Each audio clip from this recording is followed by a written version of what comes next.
Welcome back to Star Wars Fanatic, your one-stop channel for deep analysis of the Star Wars universe. We talk about everything we can in just about every series we can think of. Today, we're diving deep into a character who might not have the same star power as a Darth Vader or Emperor Palpatine, but he definitely deserves a deep analysis. An Imperial officer whose actions resonate with the gritty realism of the Star Wars Andor series. Ladies and gentlemen, I give you Commandant Jayhold Beehaz.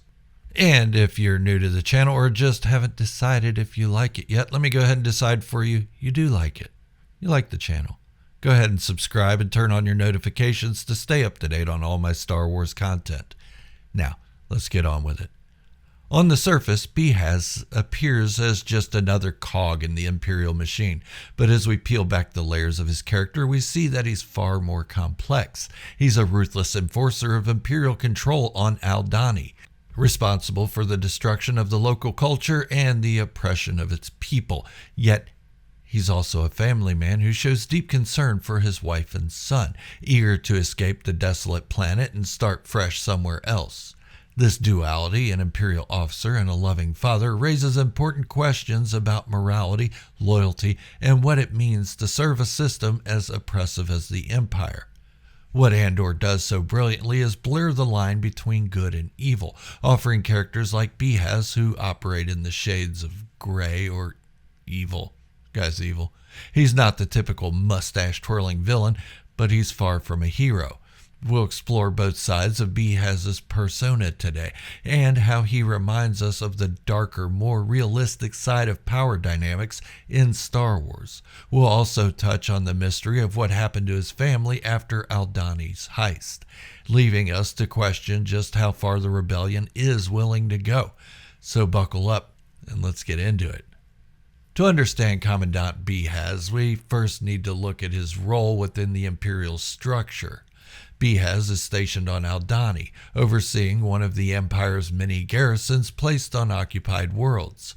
Like many officers of his rank, Beehaz exudes the arrogance and entitlement that we've come to associate with Imperial bureaucrats. He sees the native people of Aldhani as beneath him, unworthy of the attention and care that his own family receives. In his mind, the Empire has brought order to this wild planet, and it's his duty to maintain that order at any cost. Beehaz's primary task is to keep the Aldhani people in check, overseeing the reduction of their population and the erasure of their cultural identity. This type of systematic oppression is something we've seen time and time again in the Star Wars universe, but Beehaz takes it to a deeply personal level. One of the most telling examples of his cruelty comes from his role in the love story of Lieutenant Gorn, who was once stationed under Beehaz. Gorn fell in love with a local Aldhani woman, but Beehaz, with a second thought, was instrumental in the policies that destroyed their relationship. Gorn's love was torn away from him as a result of Beehaz's cold indifference to the local population. Beehaz is not a soldier in the field, but his bureaucratic decisions inflict just as much harm. He represents the faceless, uncaring apparatus of the Empire, someone who doesn't need to get his hands dirty to commit atrocities. By stripping the Aldhani people of their culture, their land, and their dignity, Beehaz perpetuates a slow, deliberate genocide. He makes sure that the Aldhani festival, once a major cultural event, is reduced to a hollow, insignificant gathering observed under the watchful eyes of Imperial officers, now little more than a remnant of its former self. This is where we see Beehaz at his worst, the soulless bureaucrat who enforces cultural destruction as if it were simply another item on his checklist. It's not just about military control, it's about the eradication of a people's history and identity. This is what the Empire is so good at. Domination through slow, methodical erasure, and Beehaz is one of the people who makes it happen. Yet, what makes Commandant Beehaz more than a two-dimensional villain is this side of him that Andor shows us through his family. Beehaz's interactions with his wife Roboda and his son Leonard reveal a softer, more human side to him. Yes, they have names. Nice. His eagerness to get them off Aldhani and onto a more prestigious post shows that beneath his cold, bureaucratic exterior, he does care about something: his family's safety and well-being. In several moments throughout the Aldhani arc, we see Beehaz openly complain about how much he detests his current posting. He feels that he and his family deserve better than the backwater world of Aldhani, a place he clearly views as beneath him. His complaints aren't just those of an overworked officer, they're the concerns of a man who feels trapped, stuck in a job that doesn't align with his ambitions or his desire for a comfortable, secure life for his loved ones. It's easy in these moments to feel a small amount of sympathy for Beehaz. Who wouldn't want a better life for their family?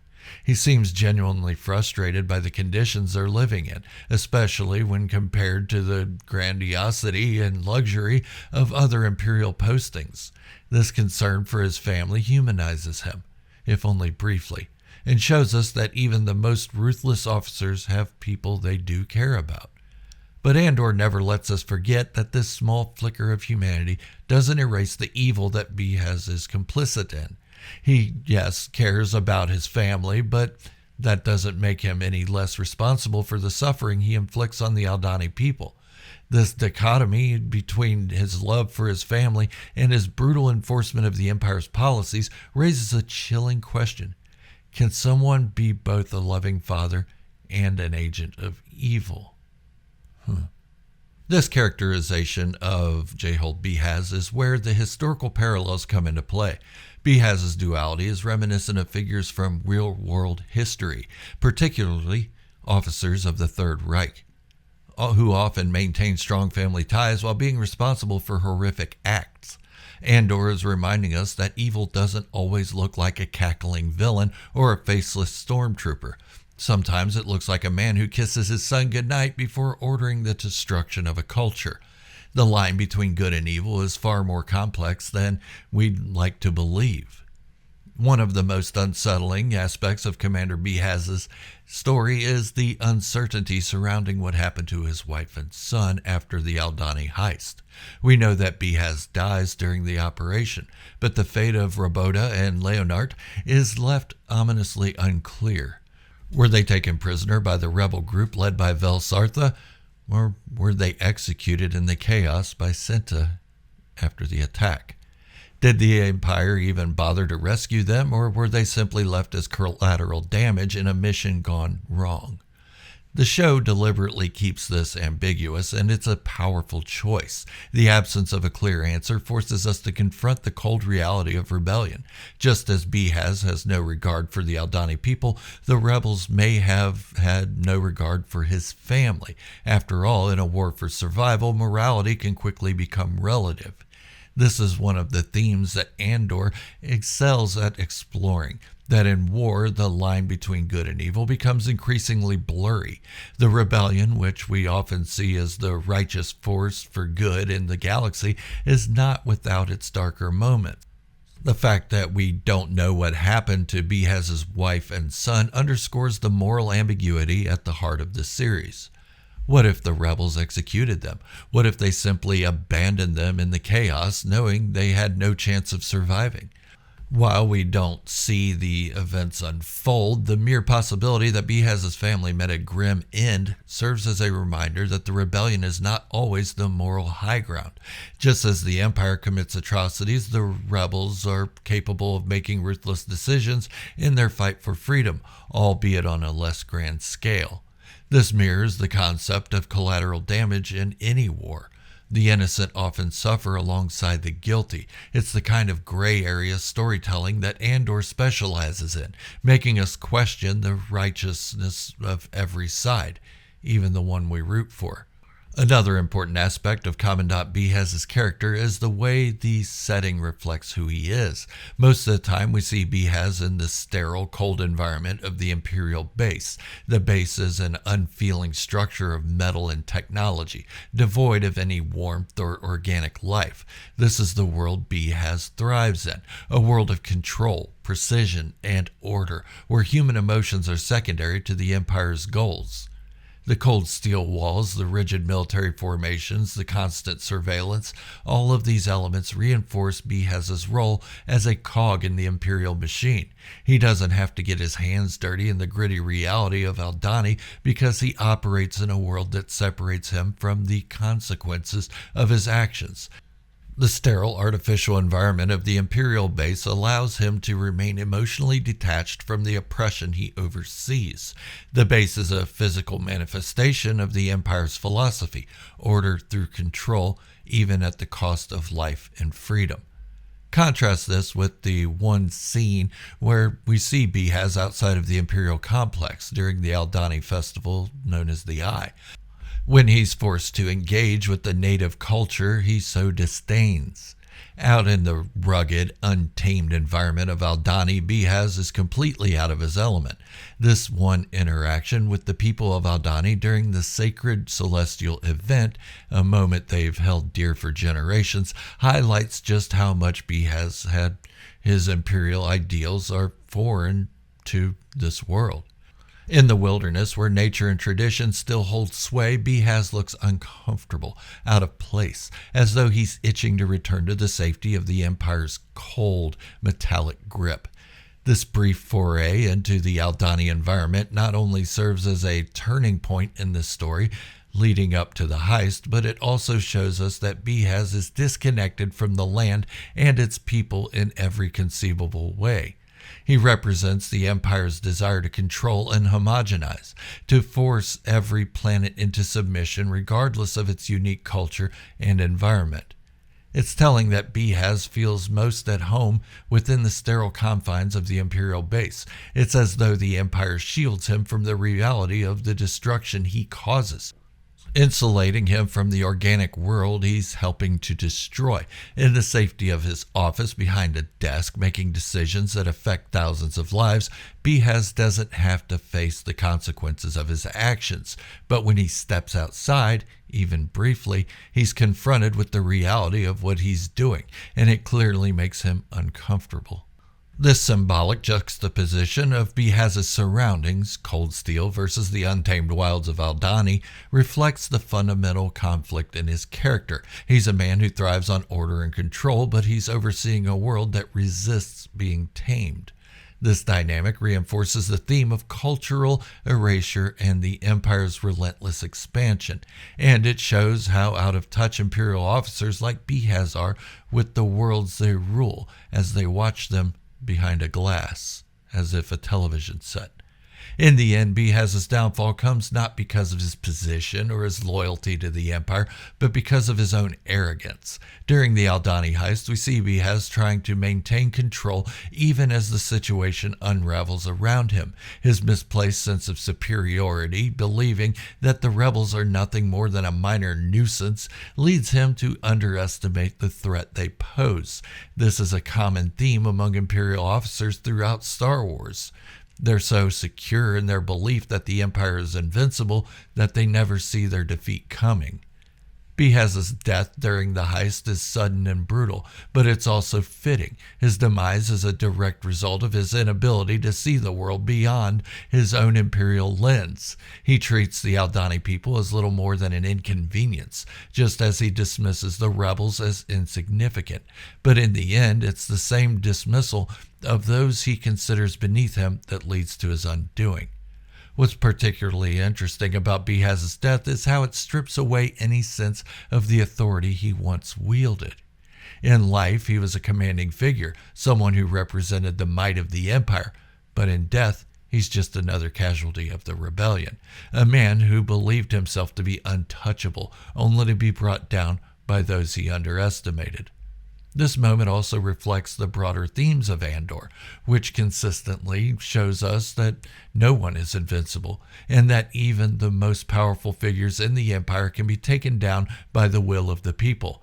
It's a stark reminder that the rebellion's fight is not just against faceless stormtroopers and high-ranking officials. It's against the very system that people like Beehaz uphold. Now, let's return to the mystery of what happened to Beehaz's wife and son after the heist. One of the most chilling aspects of the Aldhani arc is how it leaves the fate of Roboda and Leonard Beehaz open-ended. Were they taken by the rebels, killed during the chaos, left to fend for themselves on a world that neither of them wanted to be on in the first place? Did the remnants of the Imperial garrison keep them safe and get them off-world? What about the Imperials in the Kinsey Air Base? Maybe they had something to do with their rescue once the rebels left the base. But looking at Cinta's face and seeing how her actions are, I doubt they made it. That's just my own thought, though. The ambiguity here serves as a powerful narrative device, forcing the audience to confront the uncomfortable realities of war. We're left wondering whether the rebels, who we often view as the good guys, are capable of the same level of cruelty as the Empire. If Beehaz's family was killed or abandoned, what does that say about the rebellion's moral compass? The uncertainty around their fate also ties back to the broader theme of Andor, that the line between good and evil is often blurred. In many ways, this moment echoes real-world historical atrocities where the families of powerful figures were often caught in the crossfire of large conflicts. Beehaz's wife and son were likely innocent bystanders, trapped in a situation they had no control over, much like many of the civilians caught in the Empire's reign of terror. This uncertainty also forces us to reconsider Beehaz himself. As much as we might despise him for his role in oppressing the Aldhani people, the fact that his family is left in such a precarious position adds a layer of tragedy to his story. It's a reminder that even the most ruthless figures in the Empire have personal lives, and that the consequences of rebellion don't just affect the guilty, they ripple out to affect everyone around them. Ultimately, this unresolved mystery serves to underscore the moral complexity of the Star Wars Andor series. There are no easy answers here, no clear delineations between good and evil. Just as Beehaz is both a loving father and a heartless enforcer of the Imperial oppression, the rebellion is both a force for freedom and, at times, a cause of suffering for those caught in its path. In the end, Commandant Jayhold Beehaz is a microcosm of the Andor series' central theme, the moral ambiguity of war. On one hand, Beehaz is a loving father, desperate to get his family off the desolate planet of Aldhani and into a better life. On the other hand, he's a cold, calculating bureaucrat who enforces the Imperial's brutal policies, destroying the culture and lives of the Aldhani people without a second thought.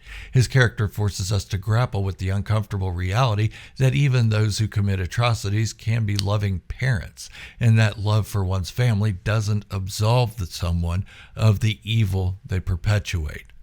Beehaz reminds us of real-world figures who committed unspeakable crimes while still caring for their own families, an unsettling parallel that Andor doesn't shy away from. But perhaps the most significant takeaway from Beehaz's story is that no one, not even the most seemingly secure Imperial officers, is immune to the consequences of their actions. Beehaz's arrogance and dismissal of the rebellion ultimately lead to his death, and his family's fate remains a haunting question mark, symbolizing the cost of both oppression and resistance. And I wouldn't look for an answer for that in Season 2 of Andor.